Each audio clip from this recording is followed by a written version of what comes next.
people see our silence and call it peace. They are wrong. What we have is not peace.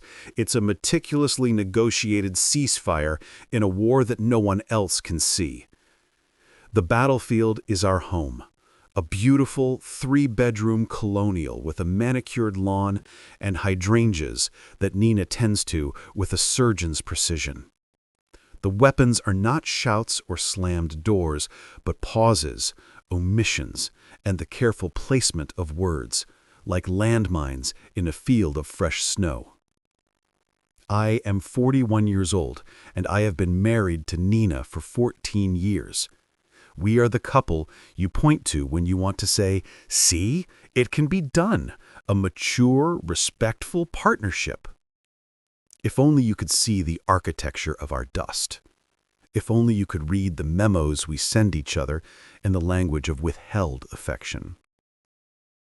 Tonight we are hosting a dinner party. The table is a masterpiece of Nina's creation. Linen napkins folded into sharp-winged birds, a low centerpiece of peonies and eucalyptus, the good silverware that catches the warm glow of the pendant lights. Laughter rings through the house, a sound so foreign to its usual quiet that it feels like an intrusion. Our friends Marco and Sasha are here, and they are, as always, effusive in their admiration. "You two," Sasha says, her gaze sweeping over the scene, her wineglass held aloft.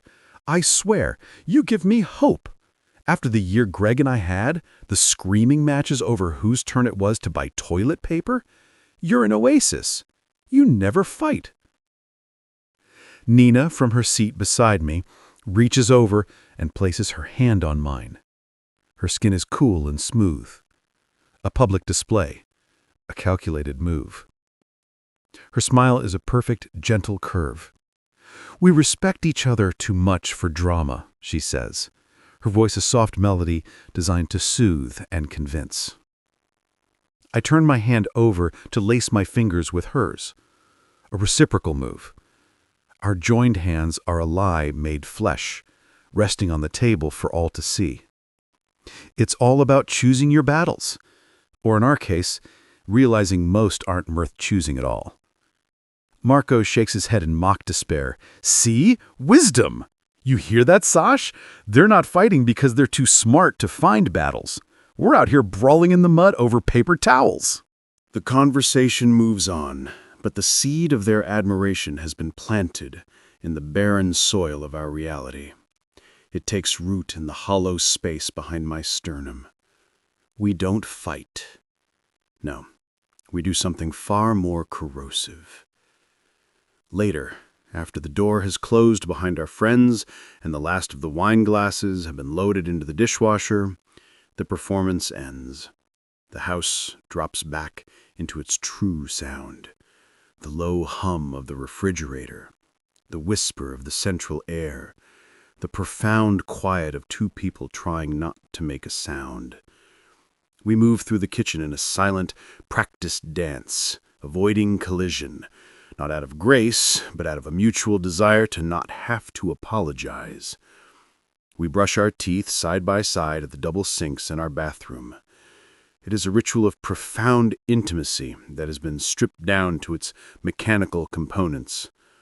Brush, spit, rinse. I watch her in the mirror. She is still beautiful, my wife. At 39, there are fine lines at the corners of her eyes that weren't there a decade ago, but they only seem to add a new layer of depth to her composure. Her dark hair is pulled back in a simple ponytail. She meets my gaze in the glass for a fraction of a second, and then looks down at her sink, rinsing her brush. This is when the silence is loudest, when the ghost of what we lost haunts the space between us. It didn't start this way. In the beginning, we fought like normal people. We had passionate, messy, glorious arguments about money and time and whose friends to see on the weekend. We'd yell, we'd cry, and then we'd fall into bed, the reconciliation as feverish as the dispute. The making up felt like a reaffirmation, a choice, to love each other despite the flaws. The change was a slow, insidious shift, like a coastline being eroded by a relentless, gentle tide. It began, I think, after we lost the baby. Lily. We were going to name her Lily. It was a late-term loss, a sudden, shocking silence during a routine ultrasound. The technician's face went still, her chatter dying mid-sentence. The world shrank to that dark screen and the absence of a heartbeat that had been the soundtrack to our hopes for 7 months. We grieved, of course, but we grieved alone, in parallel universes that shared a bed. I wanted to talk about it, to hold her, to weep together. But Nina's sorrow was a fortress. She sealed it inside herself, a tomb of pain she refused to let me enter. My attempts to reach her felt like assaults. My tears felt like a demand. So I, too, built a wall. I became strong, stoic, the rock she never asked for. We were 2 pillars holding up the crumbling ceiling of our lives, never touching, never acknowledging the strain. Tenderness didn't leave in a dramatic exit. It just thinned out. A kiss became a peck. A hug became a brief, functional press of bodies. Holding hands felt like an affectation. We were still living together, sleeping together, building a life together, but it was as if we were both wearing gloves. We could feel the shape of the other, but not the texture, not the warmth. And then we learned. We learned that a direct attack was messy and unproductive. But a carefully placed doubt? A strategically timed omission? Those were weapons of precision. I learned that Nina's greatest fear, buried deep beneath her capable exterior, was of being irrelevant, of being passed over, forgotten, becoming part of the background noise of life. It was a fear born from being the quiet, overlooked middle child in a loud, accomplished family. She learned that my own deep-seated terror was of being perceived as a failure, a man who wasn't quite enough, not smart enough, not successful enough, not man enough. It was the legacy of a father whose praise was a currency so rare I'd spent my childhood in a state of bankruptcy. And so, the silent war began. The first major skirmish happened about a year after we lost Lily. Nina had decided to start a small business, a high-end floral design studio. She poured herself into it, the first thing she'd been truly passionate about since the pregnancy. I was supportive. I helped her with the business plan, built her website, told all my colleagues about my wife, the entrepreneur. Publicly, I was her biggest champion. Privately, I began my campaign. We'd be at a gathering, and someone would ask, "How's Nina's business going?" I'd smile warmly. "Oh, she's loving it. It's a real creative outlet for her." I'd say it with a faint, paternalistic tone, the kind you'd use for a child's lemonade stand. I never mentioned when she landed a major wedding contract. I never brought up the write-up she got in a local magazine. I'd forget those details, offering only the vague, supportive framework that subtly framed her venture as a hobby, not a serious pursuit. A cute little project to keep the little woman busy. I saw the flicker in her eyes when she'd overhear me, the tiny compression of her lips. She couldn't call me on it. What would she say? Why aren't you boasting about me more? It would sound petulant, insecure. So she stored the hurt, and I saw the balance of our invisible ledger shift. Her retaliation was equally masterful. My career in mid-level management had, to put it kindly, plateaued. I was competent, reliable, but not on the fast track. It didn't bother me most of the time. I'd made a kind of peace with it. But Nina knew it was a soft spot. At a dinner party, much like the one tonight, she would be holding court, telling a charming story. She'd turn to me, her expression full of wifely pride. This one, he's the rock of his department. I don't know what they'd do without him. Then, without missing a beat, she turned to the other husbands. Speaking of which, Tom, Mark was just telling me about your promotion to vice president. That's incredible. You'll have to tell us all about the new role. It was a perfect surgical strike. She had publicly affirmed me in a way that immediately contrasted me with a more successful man. She had praised my reliability while highlighting another's ambition. She had made me the steady, dependable rock and him the soaring eagle. There was no accusation in her tone, only warmth and interest. But the message to me was clear. See what other men are achieving? See what you are not? I would smile, my face a mask of genial agreement, while the old fear of failure uncoiled in my gut. I couldn't confront her. What would I say? Why did you mention Mark's promotion? I would sound jealous, small. We became experts in plausible deniability. Our interactions were a dense forest of subtext, where the real conversation happened beneath the canopy of pleasantries. A forgotten defense against a critical parent was a major declaration. A withheld touch after a difficult day was a punishing sanction. The night I truly understood the depth of our hostility was a Tuesday. Utterly ordinary.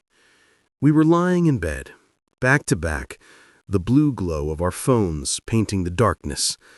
The room was so quiet I could hear the soft tap of her thumb on the screen. Then she spoke into the stillness. "Hey," I grunted, not turning over. "Look at this," she said. I rolled onto my back, and she passed me her phone. It was open to a text message thread with a man named Daniel, a coworker from her studio. He was young, handsome in a careless way, and I'd felt a primal, unwelcome twinge of unease around him the one time I'd met him. The message from him read, "Can't stop thinking about the orchid arrangement you did for the Henderson wedding. You have a real artist's soul. Drink soon to talk about my sister's engagement party?" Nina was watching my face. She was smiling, a light, effortless expression. "He flirts a little," she said, her voice breezy. "It's harmless. He's just like that with everyone. I wanted you to see it so you wouldn't imagine things or hear it from someone else." It sounded so healthy, so transparent, the act of a secure, trustworthy partner. But I saw it, the tiny, almost imperceptible pause before she'd spoken, the moment of calculation in her eyes. She hadn't shown me this out of pure honesty.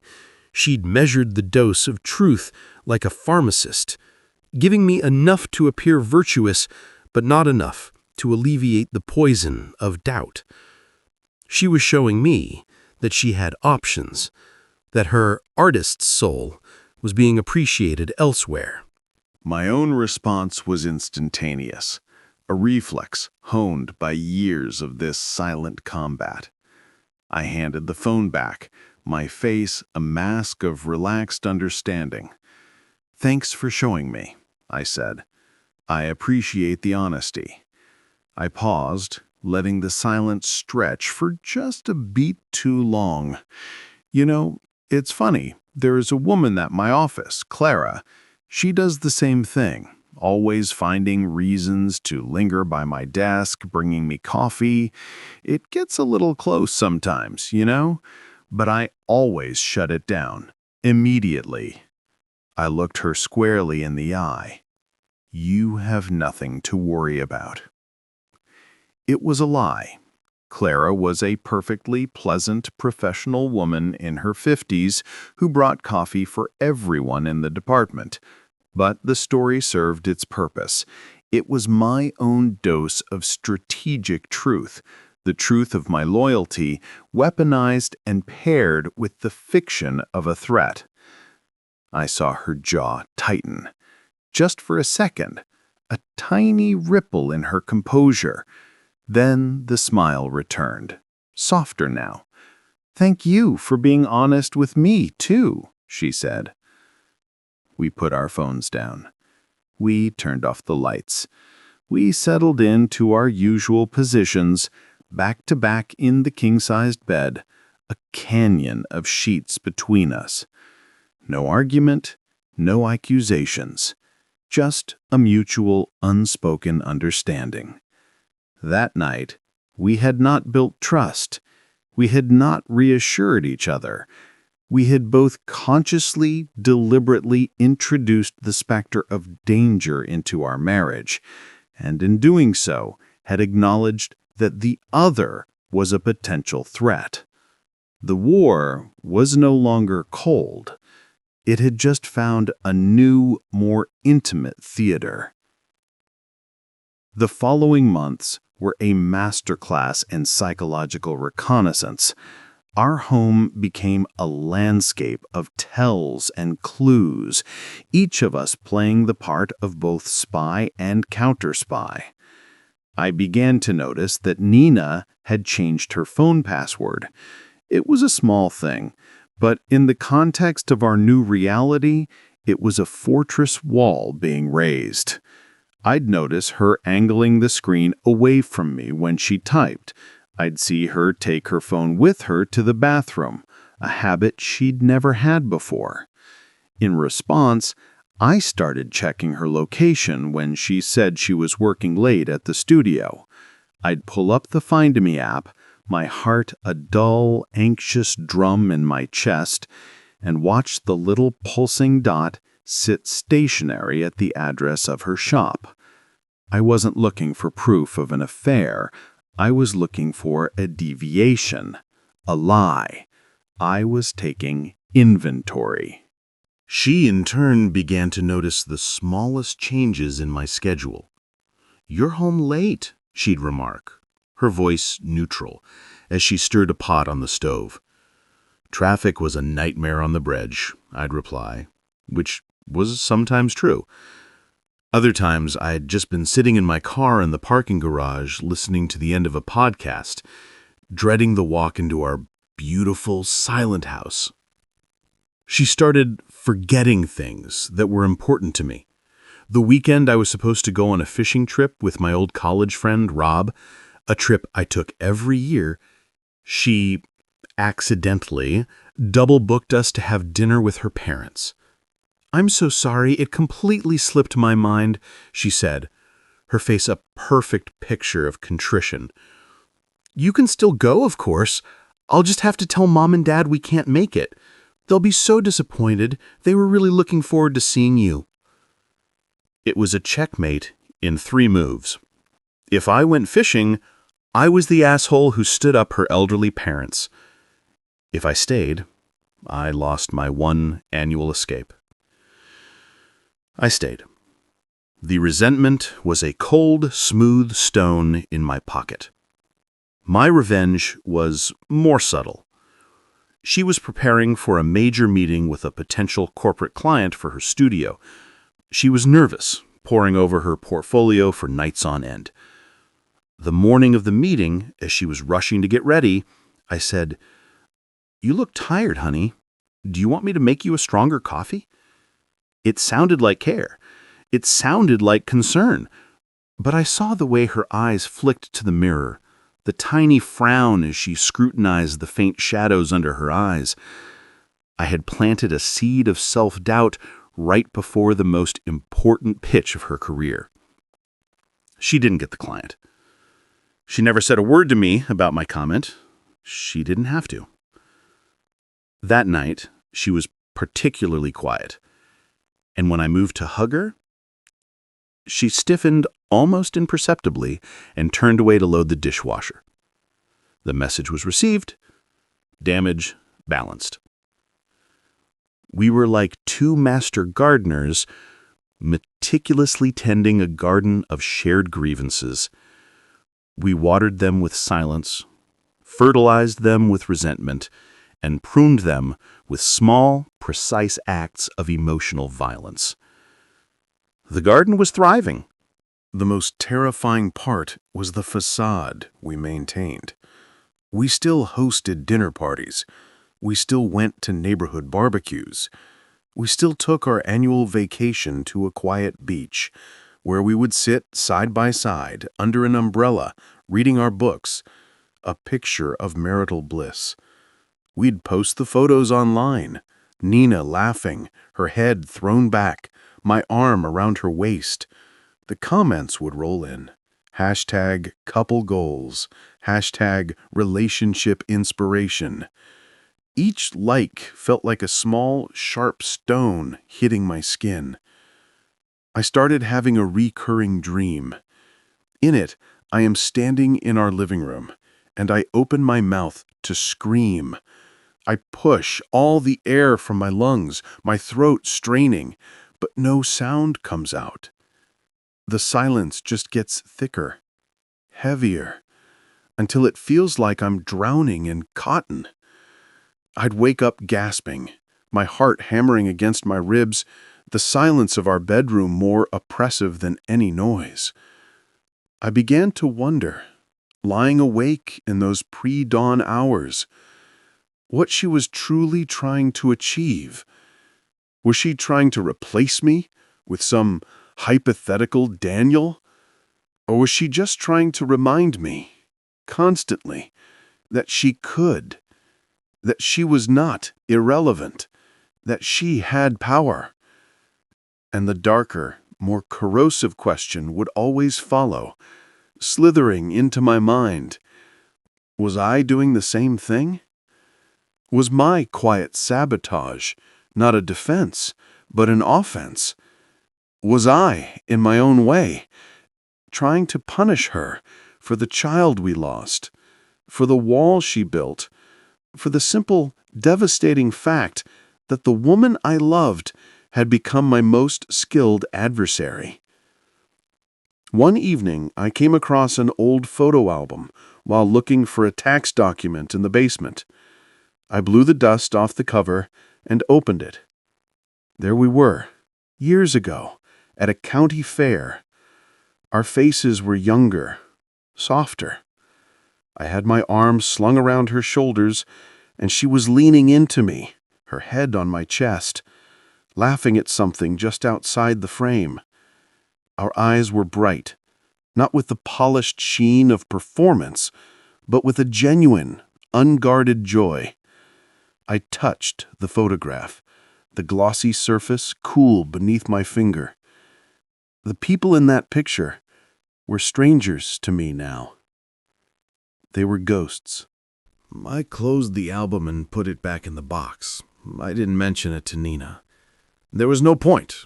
It would be just another piece of ammunition, another relic from a country we could no longer visit. The silence was our language now, and we were both fluent. The watch was a Patek Philippe, a relic from my grandfather, who had built a small empire from nothing. It was the only thing of real value I owned, not just monetarily, but historically. It represented grit, success, legacy, all the things I feared I was not. I kept it in a velvet-lined box in my top dresser drawer, only wearing it on occasions that felt significant enough to warrant its weight. I went to get it one Tuesday morning for a meeting with a major client, a meeting I'd been preparing for weeks. The drawer slid open, the familiar scent of cedar and old velvet greeting me. The box was there, but it was light. Too light. I opened it. Empty. A cold void opened in my stomach. I rifled through the drawer, my movements becoming frantic, less controlled. Socks, folded handkerchiefs, leather belts. No watch. My heart was a frantic bird against my ribs. I strode into the walk-in closet where Anita was selecting a dress. "My watch," I said, my voice tighter than I intended. "The Patek Philippe. It's gone." She didn't turn around. She held up two dresses, one navy, one emerald green, considering them in the full-length mirror. Her reflection was calm. "Oh," she said, the sound casual, almost dismissive. "I had it serviced. The clasp was loose. Remember? You mentioned it was sticking a few weeks ago." I stood frozen in the doorway. I had mentioned it. In passing, over coffee, I'd said, I should get this clasp looked at one of these days. It had been a throwaway comment, swallowed by the morning news. I had not asked her to do this. I would never have let that watch out of my sight for something so trivial. "You had it serviced?" I repeated, the words feeling thick and stupid. "Yes, I dropped it off at that jeweler in the Galleria on Saturday. They said it would be a week or two." Finally, she turned, the emerald dress now draped over her arm. Her expression was one of mild puzzlement. "Is that a problem? I was trying to do something nice for you." The delivery was flawless. "I was trying to do something nice for you." It was a shield of impeccable intention. How could I be angry? How could I express the sheer violation I felt? That she had entered my space, handled my most prized possession, and disposed of it without consultation. To protest would make me the ungrateful husband, churlish and suspicious of a simple wifely kindness. But I saw it. I saw the calculation beneath the placid surface. This wasn't kindness. This was a demonstration of power. It was a reminder that nothing of mine was truly mine. My space, my history, my symbols of success were all under her jurisdiction. She could remove them, alter them, with a simple, deniable gesture. "No," I said, forcing my shoulders to relax. I manufactured a smile. It felt like cracking dry clay. "No, thank you. I appreciate it. I was just surprised. I wanted to wear it today." "Oh, honey," she said, her voice dripping with synthetic sympathy. "For your big meeting? I'm sure you'll shine without it. You don't need an old watch to prove your worth." And there it was. The second strike, masked as a pep talk. You don't need an old watch to prove your worth. The words directly targeted my deepest fear, the very reason the watch held such power for me. She had not only taken the object, she had devalued its meaning, and by extension, devalued my need for it.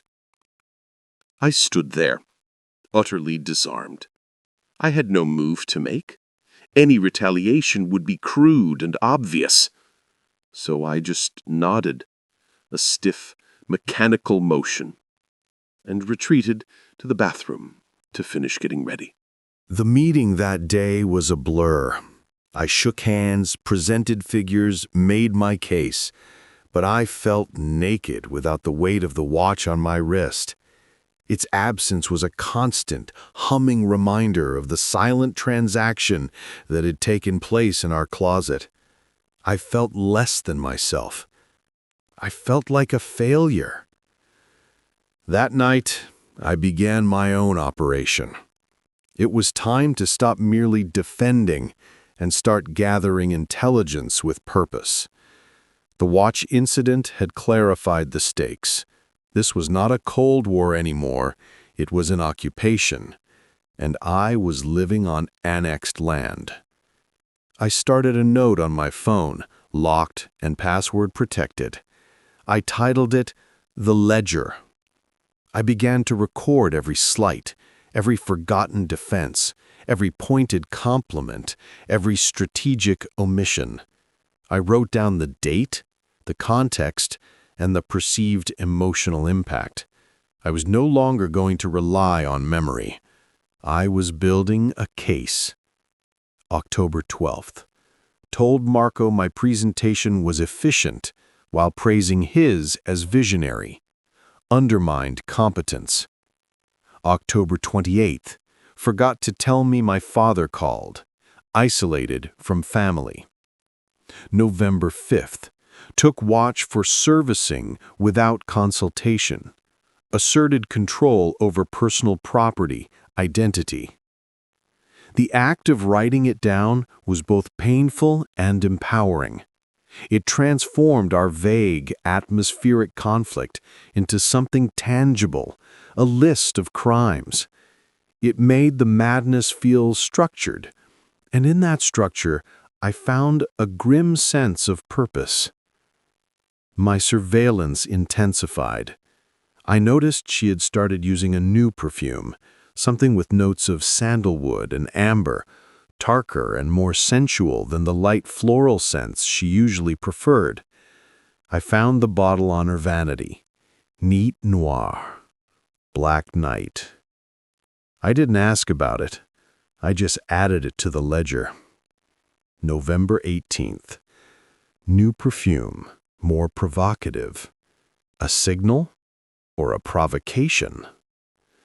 I began to check her phone not just for location, but for opportunities. I knew her passcode now. I'd watched her type it in one morning, her fingers reflecting in the toaster. It was our wedding anniversary. The irony was so profound, it felt like a physical blow. I didn't look for evidence of an affair. I was looking for something else, something more insidious. The blueprint of her strategy.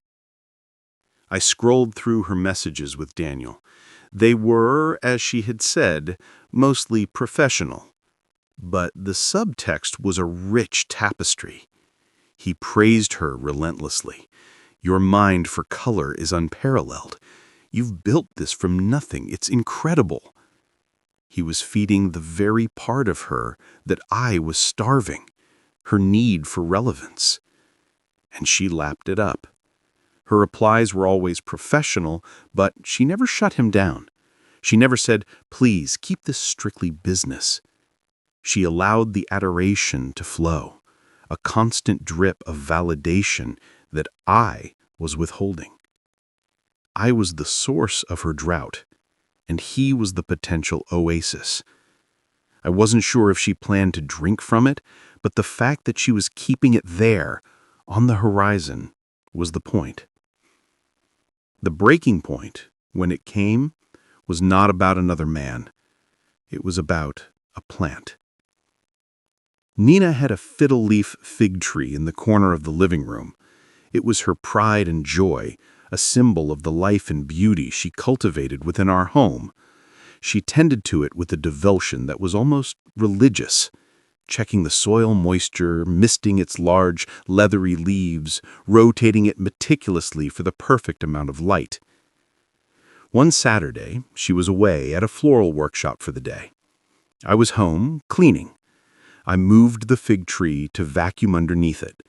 As I did, my elbow knocked against a small framed photo on the side table, a picture of us from that fair all those years ago. It wobbled and fell, the glass shattering on the hardwood floor. I cursed, cleaning up the shards. In my haste, I forgot to move the fig tree back to its exact spot. I vacuumed, mopped, and then pushed the tree back to where I thought it belonged. I was off by perhaps 3 inches. Nina returned that evening. I heard the key in the lock, her footsteps in the foyer. I was in the kitchen making dinner. There was a long silence from the living room. Then her voice, cold and flat, cut through the house. "You moved my tree." I walked in, wiping my hands on a towel. What? She was standing perfectly still, staring at the fiddly fig. "You moved my tree. It's not in its spot." "I vacuumed," I said, a defense already forming. "I must have put it back slightly off. It's 3 inches, Nina." She turned to look at me, and the expression on her face was one I had never seen before. It wasn't anger. It was a pure, undiluted contempt. "You didn't even notice, did you? You have no idea what it takes to maintain beautiful things. You just bumble through, knocking things over, and can't even be bothered to put them back correctly." The words were quiet, but they hit me with the force of a physical blow. They weren't just about the tree. They were about our marriage, our home, our lost child, my career. They were the unspoken thesis of her resentment, finally given voice. I could have apologized. I could have said, "You're right, I'm sorry, I wasn't paying attention." But something in me snapped. The ledger in my pocket felt heavy, a condemned building waiting for a final demolition charge. It's a tree, Nina. It's a fucking tree in a house that feels more like a museum every day. A museum dedicated to a marriage that doesn't exist. Her eyes widened slightly. We never swore at each other. We never used that kind of language. It was beneath us. It was messy. "This," she said, sweeping her hand around the immaculate room, "is all I have. It's all I can control. And you can't even respect that." "Control?" I let out a short, bitter laugh. "You think this is control? This isn't control. This is a prison. And you're the warden, and I'm the inmate, and we're both slowly suffocating in the quiet." We stood there, facing each other across the Persian rug. The air crackled with the sheer volume of things unsaid. It was the closest we had come to a real fight in years. Our hearts were pounding, our breaths coming short. For a wild, terrifying moment, I thought the dam would break. I thought we would scream, we would cry, we would finally name the ghost that lived between us. But the habit of silence was too strong. Her face closed down. The contempt was wiped away, replaced by a profound disappointment. "I'm not going to do this," she said softly. "I'm not going to have a screaming match about a plant." And just like that, the moment passed. The opportunity for honesty evaporated. She turned and walked upstairs, leaving me standing alone in the perfect, silent living room, surrounded by the beautiful, dying things we had built together. I didn't follow her. I went to the kitchen and turned off the stove. The dinner I was making would go uneaten. I pulled out my phone and opened the ledger. My hands were trembling. November 25th. The fig tree incident. Contempt. Accused of being a destroyer of beautiful things. Implied I am the reason everything is dying. I stared at the entry. And then I did something new. I opened a new section at the bottom of the note. I titled it Resolution. I had no idea what to write, but the mere act of creating the heading felt like a declaration. The war of awareness was over. I was no longer content to just track the battles. I needed to win the war. But what did winning look like? Divorce? That felt like a mutual surrender, an acknowledgement of total defeat. a dramatic, explosive fight? That would just be more noise. No. If this was a war of strategy, then victory would have to be strategic. It would have to be a checkmate so quiet, so elegant, that she wouldn't even see it coming until it was already done. It would have to be karma, not revenge. A consequence, not an attack. I needed to create a situation where the very walls she had built, the silence, the control, the strategic omissions, became the architecture of her own downfall. I needed to help her succeed so profoundly that she could no longer hide from the truth of us. The idea began as a faint glimmer, a shadow of a thought. It was dangerous. It was ruthless. It was the only thing that felt like a way out. I put my phone away. I could hear her moving around in the bedroom above me. I knew we would not speak for the rest of the night. We would go to bed, back to back, and the silence would be heavier than ever, freighted with the words we had almost said. But for the first time in years, I did not feel despair. I felt a cold, clear focus. The game had changed. I was no longer just a player. I was about to change the rules. The idea, once conceived, took root with a terrifying speed. It was a vine of ice wrapping around my heart, both chilling and clarifying. I would not fight her. I would not accuse her. I would fund her escape. And in doing so, I would force her to choose between the fantasy she was curating and the reality we inhabited. Her business was the key. Nina's garden, the floral studio, was her sanctuary and her potential prison break. It was successful enough to be respectable, but not enough to grant her true independence. She was on the cusp. A major account, a steady corporate client, could push her over the edge. It would give her the financial freedom to leave, if that was what she wanted. It would also force her to admit to herself that she was staying for a reason other than entrapment. I knew from my surreptitious scrolls through her phone that her white whale was Ethelred Holdings, a massive old money investment firm with a headquarters downtown. They had a reputation for lavish quarterly corporate events and a CEO who believed in the power of aesthetics. Landing them would be a career-making coup. Nina had been trying to get a meeting with their events coordinator for months, without success. I had something she didn't. I played golf, badly and infrequently, with a man named Robert Chen, a senior partner at Ethelred. It was a connection I'd never leveraged, never even mentioned to Nina. It felt too much like the kind of corporate maneuvering I despised. But now, it was the perfect, deniable weapon.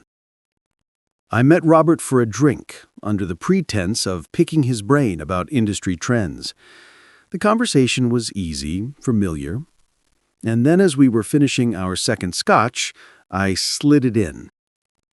You know, my wife is a stunning floral artist, Nina. She's got this incredible modern eye. I was looking at your website the other day, and it struck me that the lobby arrangements for your last gala were a bit traditional, no offense. Hers would just blow your clients away, give the place a whole new energy. I presented it not as a plea, but as an insider tip, a gift from one connected man to another. I was leveraging my own perceived success to bolster hers. Robert, a shrewd man who appreciated shrewdness, nodded slowly. Is that so? My wife is always on me about the flowers in the office. Says they lack soul. Send me her portfolio. I'll have her send it to you directly. I'm just the husband. Don't want to step on her toes. She's fiercely independent. This was a crucial part of the play. It removed me from the transaction. It made her success her own. That night, I told Nina. I did not say I had met with Robert. I said, I ran into Robert Chen today. You remember him from Athelred Holdings? He mentioned they were looking to revamp their vendor list for corporate events. I gave him your name. Told him you were the best. He's expecting an email from you. She was chopping vegetables for a salad. Her knife stilled. She didn't look at me. You did what? I gave him your name, I repeated, my tone neutral, helpful. It's a huge opportunity, Nina. I know you've been trying to get in there. The silence that followed was different from all the others. It was charged not with hostility, but with a profound and unsettling confusion. I had done something unequivocally, publicly supportive. There was no subtext, no hidden barb. I had handed her a key, and the act was so foreign it seemed to short-circuit her strategic mind. She couldn't punish me for it. She couldn't store it as a grievance. She could only accept it, and in accepting it, acknowledge a debt. "Thank you," she said finally, the words tentative, almost suspicious. "Of course," I said, and I meant it. The ledger remained untouched that night. What followed was a bizarre, inverted period in our Cold War. I became the perfect, supportive husband. I stayed late at her studio, holding lights and fetching coffee while she prepared her pitch for Athelred. I used my own corporate experience to help her refine her presentation, focusing on ROI and brand alignment, things she was artistically brilliant at, but commercially hesitant to embrace. "You need to speak their language," I told her, looking over her slides. "It's not just about beauty. It's about what that beauty does for their bottom line. It makes clients feel secure, prosperous. It tells a story of stability and taste." She listened, her head cocked, watching me as if I were a strange new animal that had wandered into her habitat. The more I helped, the more off balance she became. Her subtle jabs lost their conviction. When she tried one at dinner, "I suppose this is all very basic for a master strategist like you." It sounded weak, perfunctory, a habit she was going through the motions of, rather than a weapon she believed in. I just smiled. "I am just using my skills to help your skills shine." I was building her a boat, and I was doing it with such genuine, unassuming craftsmanship that she couldn't accuse me of plotting to push her out to sea. I was just being a good husband, the best husband. The day of her pitch at Ethelred, I tied her tie for her. She'd chosen a sharp, androgynous suit, a uniform of power. Her hands were trembling slightly. "I can't do this," she whispered, staring at her reflection in the mirror. "Yes, you can," I said, my hands on her shoulders, turning her to face me. I looked into her eyes, and for a moment I wasn't playing a game. I saw the woman from the county fair, terrified and brilliant. "You are the most relevant, captivating, and capable person I know. They'd be fools not to see it." It was the truth, the unvarnished, unweaponized truth. I saw it hit her, saw the armor around her eyes fracture for a single breathtaking second. Her lips parted. She looked lost. Then the moment passed. She nodded, straightened her jacket, and walked out the door. She got the account, not just for one event, but for a 3-year exclusive contract. It was a triumph. She called me from the car, her voice shaking with euphoria I hadn't heard in a decade. "I got it! They loved it! They said it was the most compelling presentation they'd ever seen!" "I never doubted it for a second," I said, and I meant that too. We went out to celebrate at an expensive, dimly lit restaurant we could never have afforded on my salary alone. She was radiant, her cheeks flushed, her eyes bright with victory and champagne. She talked animatedly about her plans, about hiring staff, about leasing a larger studio space. She was, in that moment, utterly relevant. She was the star of her own life. And then, as the dessert wine was poured, her glow began to fade. The excitement ebbed, replaced by a quiet, pensive thoughtfulness. She swirled the golden liquid in her glass, watching it cling to the sides. "You've been different lately," she said, not looking at me. "How so?" "You've been helpful, supportive, without condition." I said nothing. I just waited. She finally looked up, and her eyes were clear and sharp, stripped of their usual defensive gauze. "Why now?" This was the precipice, the moment the plan culminated. I could have given her a weapon. I could have said, "To show you I'm not a failure," or "To prove you don't need Daniel." I could have turned my support into another layer of attack. Instead, I chose the one thing we had abandoned years ago: naked, vulnerable honesty.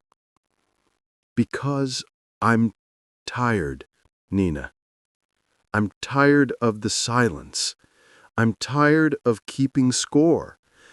I helped you because I love you, and I've watched you become a ghost in this marriage, and I think I have too.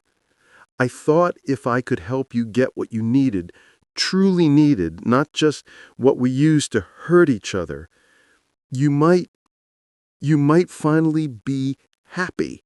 And then maybe you'd stay because you wanted to, not because you were trapped. Or maybe you'd leave. But at least it would be real.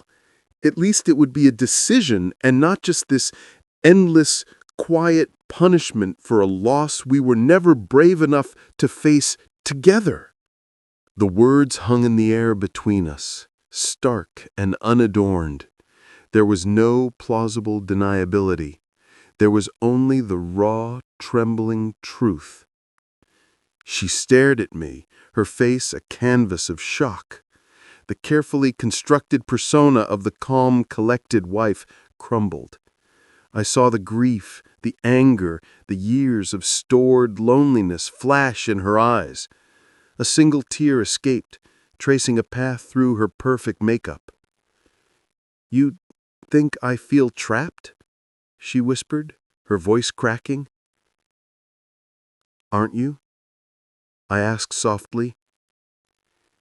She looked down at her hands, at the wedding band she still wore. The silence that fell was no longer a weapon. It was a space, vast and empty, waiting to be filled. "I miss her," she said, the words so quiet I almost didn't hear them. "I miss her, and I was so angry that you could still breathe and eat and function when I felt like I was dying. Your strength felt like a betrayal." My strength was a lie, I confessed. The admission of relief so profound, it felt like a physical unburdening. I was screaming inside. I just didn't know how to let you hear it without making it your problem. We sat there, in the hushed restaurant, two people who had become experts in hurting each other without making a sound, finally learning how to be honest without raising their voices. "The watch," she started. "It doesn't matter," I said. "It does," she insisted. I was angry. I wanted to take something you loved because I felt like you had taken everything from me. I know. We paid the bill and drove home in a silence that was, for the first time, contemplative instead of corrosive. The karma was not a dramatic downfall. It was not her business failing or a public humiliation. It was subtler and far more devastating. The karma was the truth. With the Aethelred contract, Nina had everything she had ostensibly wanted: relevance, success, independence. The escape hatch was open. And yet, she didn't leave. She stayed in the beautiful, silent house that was no longer a battlefield, but a crime scene we were finally starting to clean. The karmic justice was that she now had to look at our marriage, and at me, without the convenient excuse of entrapment. She had to confront the fact that we had both been active participants in the destruction of our love. She had to face the grief for Lily that she had sealed away because the anger that had protected it was no longer necessary. It was a painful, excruciating process. There were no magic fixes, but the war was over. We started seeing a therapist, a calm woman with kind eyes who taught us how to fight with words, how to voice a need without it being a demand, how to express hurt without it being a weapon. One evening, about 6 months after the Ethelred deal, we were in the living room. The fiddle leaf fig was thriving. Nina was going over fabric swatches for a new studio couch. I was reading a book. She looked up and said, "Daniel asked me out for a drink today to celebrate the new studio space." I put my book down. My heart did not hammer. My breath did not catch. I felt a quiet curiosity. "What did you say?" She said, her gaze level with mine. "I told him no. I told him I was married and that while I appreciated his professional admiration, that was all it could be." I nodded. "Okay." "She didn't tell you to hurt you," she said, "or to prove anything. I told you because we don't keep those kinds of secrets anymore." It was the final, quiet click of the lock. The silent war of awareness was over, replaced by a conscious, difficult, and chosen peace. We aren't the couple we were at the county fair. That innocence is gone, sacrificed to loss and the years we spent guarding our wounds instead of tending them. But we are something else now. Something quieter, perhaps, but real. We are two people who have seen the worst in each other and have decided, eyes wide open, to try and find the best again. We still don't fight much, but now it's not because we're careful. It's because we're finally, truly starting to listen. What's the line between a quiet peace and a silent war? Have you ever experienced a relationship where what went unsaid was more powerful than what was spoken? Share your thoughts in the comments below. For more stories that explore the complex geography of the human heart, subscribe for new videos every day.